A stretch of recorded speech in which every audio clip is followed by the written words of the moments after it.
সেদিন আমার আব্বা আম্মুর কান্নাটা দেখে মানে এটা আমার জীবনের সবচেয়ে বেশি খুশির মুহূর্ত ছিল যে আমার আব্বা আম্মু খুশিতে কান্না করতেছে। আমি কোনোদিন আব্বা আম্মুকে বলতে পারি না যে আব্বু তোমাকে আমি অনেক ভালোবাসি, তোমরা আমার জন্য অনেক সাপোর্টিভ। হাজিদানে এসে আমি আল্লাহর অশেষ রহমতে ডি ইউনিটে 8ম স্থান অধিকার করি এবং সি ইউনিটে 21তম স্থান অধিকার করি। আমি দেখতাম যে আমার জন্য আমার আম্মু তাহাজ্জুদের নামাজ পড়তেছে, কান্নাকাটি করতেছে।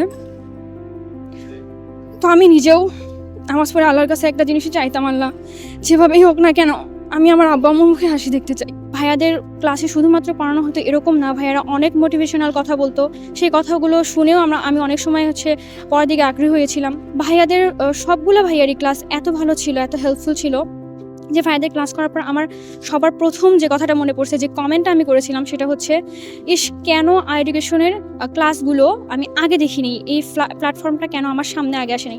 যদি আমার সামনে এই প্ল্যাটফর্মটা আগে আসতো হয়তো আজকে আমাকে সেকেন্ড টাইম আর হইতো না। এমনও হয়েছে যে মহসিন স্যারের ক্লাস করতে করতে আমি একটু বিছানায় যে শুইলাম, বসলাম, দেখা যেত ঠাস করে মহসিন ভাই বলতেছে, এই থাপ্পড় মারবো, কেন কেন বিছনায় উঠছিস, বিছনায় বসছিস কেন? ভাইয়া কেমনে জানতো আমি বুঝতাম না। আসসালামু আলাইকুম, আমি হাবিবা। বর্তমানে অধ্যয়নরত আছি হাজী মোহাম্মদ দানিশ বিজ্ঞান ও প্রযুক্তি বিশ্ববিদ্যালয়ের ইংরেজি বিভাগে। আমি এডুকেশনের সেকেন্ড টাইম অপটিমিস্টিক ব্যাচের একজন শিক্ষার্থী ছিলাম। তো আমার অ্যাডমিশন জার্নিটা যদি শুরু থেকেই বলতে যাই, ফার্স্ট টাইমে আমি শুধুমাত্র চট্টগ্রাম বিশ্ববিদ্যালয়ে একটা সাবজেক্টে ভর্তি হওয়ার সুযোগ পেয়েছিলাম। আর কোথাও আমার সেরকম সাবজেক্ট আসেনি, শুধু ওয়েটিংয়ে ছিলাম। পরবর্তীতে আমার বাসা থেকে চট্টগ্রাম অনেক বেশি দূরে হয়, আমার আব্বু আম্মু সেখানে ভর্তি করায়নি। আমার সেকেন্ড টাইমের যাত্রাটা সেখান থেকেই শুরু হয়। তো আমি একদিন ফেসবুকে স্ক্রল করতে করতে এডুকেশনের একটা ভিডিও দেখতে পারি, মহসিন ভাইয়ের ক্লাস, ইংরেজি ক্লাস ছিল। ক্লাসটা দেখার পর আমার মনে হয়েছে যে হ্যাঁ, আমি ক্লাসটা দেখে অনেক ভালো বুঝতেছি।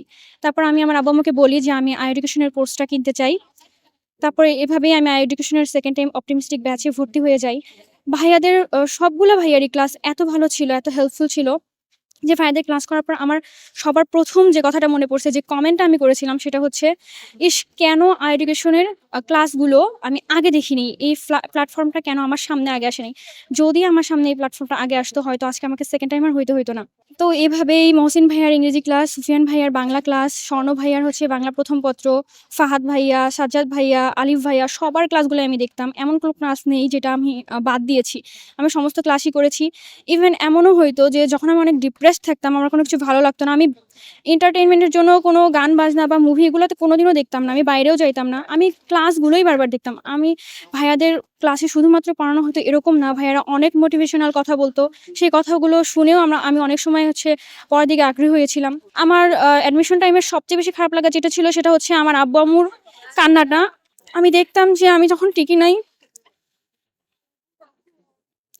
আমার আব্বু আম্মুর অনেক মন খারাপ ছিল, কান্নাকাটি করতো।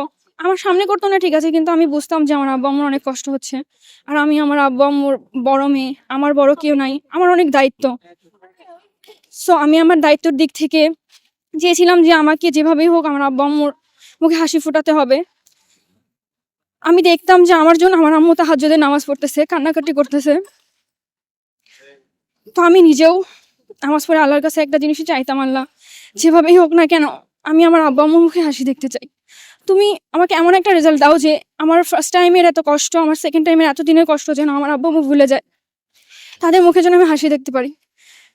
তো এইভাবেই রাজশাহী পরীক্ষা দিলাম, চট্টগ্রামের পরীক্ষা দিলাম, আমার একটা পজিশন আসলো, কিন্তু তখনও সাবজেক্ট চয়েস শুরু হয় নাই। তারপরে হাজী দানেশের পরীক্ষা দিলাম। হাজী দানেশে আমি আল্লাহর অশেষ রহমতে ডি ইউনিটে 8ম স্থান অধিকার করি এবং সি ইউনিটে 21তম স্থান অধিকার করি। আমার ইংলিশে তো অনেক বেশি দুর্বলতা ছিল, ইংলিশে আমি বেশি ভালো পারতাম না, কিন্তু এখন আমি সেই মানুষটাই ডি ইউনিটে 8ম স্থান অধিকার করে ইংলিশ ডিপার্টমেন্টে ভর্তি হয়েছি। এটা আমার জন্য আসলে একটা গর্বের এবং খুশির বিষয়। আর আমার আব্বু আম্মুর জন্য যখন রেজাল্টটা দেয় 30 জানুয়ারি সকালবেলা, আমি রেজাল্টটা দেখার পর সবার প্রথম আমি চিৎকার দিয়ে আম্মুকে ডাক দিছিলাম যে আম্মু, আমি টপ 10-এ আছি। সেদিন আমার আব্বু আম্মুর কান্নাটা দেখে মানে এটা আমার জীবনের সবচেয়ে বেশি খুশির মুহূর্ত ছিল যে আমার আব্বু আম্মু খুশিতে কান্না করতেছে।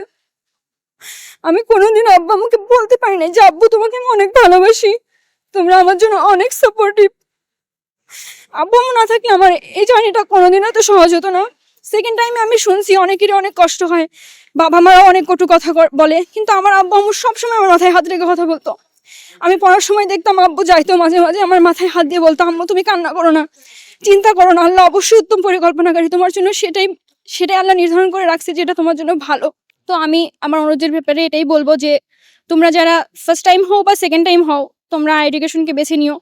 কারণ এডুকেশন একটা এরকম প্ল্যাটফর্ম যেখানে তুমি যে তোমাকে শুধু লেখাপড়া করাবে তা না, তোমাকে ভাইরা এত মোটিভেশনাল কথা বলবে, এত ভালো উপদেশ দিবে যে তোমার পড়তেই তখন ভালো লাগবে। এমন হবে না যে আমার পড়তে ভালো লাগতেছে না, আমি ডিপ্রেসড হয়ে শুয়ে থাকবো, বসে থাকবো। আমার এমন হয়েছে যে আমি ডিপ্রেশনে পড়লেও ভাইয়াদের ক্লাস দেখতে যাইতাম। আমার এত বেশি মোটিভেশন আমি ভাইদের কাছ থেকে পাইতাম।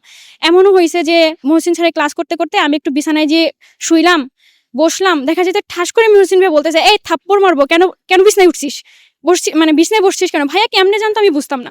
মানে আমার সাথে এটা অহরহ ঘটছে যে আমি বিছনায় যেয়ে বসছি, ভাইয়া বলতেছে ওঠ, এখনই ওঠ। মানে আমার মনে হয়তো আমার নিজের ভাই এসে আমাকে ধমকাচ্ছে, আমাকে শাসন করতেছে, বলতেছে তোকে পড়তে হবে, ওঠ, উঠে বস, তোর বাবা মার দিকে তাকা, তোর বাবা মার কষ্টের দিকে তাকা, অবশ্যই তোদেরকে ভালো করতে হবে। তো ভাইয়ারা এত বেশি মোটিভেশনাল কথাগুলো বলতো আর এত ভালো করে পড়াইতো যে আমার আমার মতো একটা মেয়ে যদি মানে এরকম সফলতা পেতে পারে, তোমরা যারা আরো আছো, আমি মনে করি তোমরা আরো অনেক ভালো, তোমরা আরো ভালো কিছু করবা। তোমরা অবশ্যই এডুকেশনকে বেছে নিও। তোমাদের প্রতি আমার অনেক শুভকামনা থাকলো। আসসালামু আলাইকুম।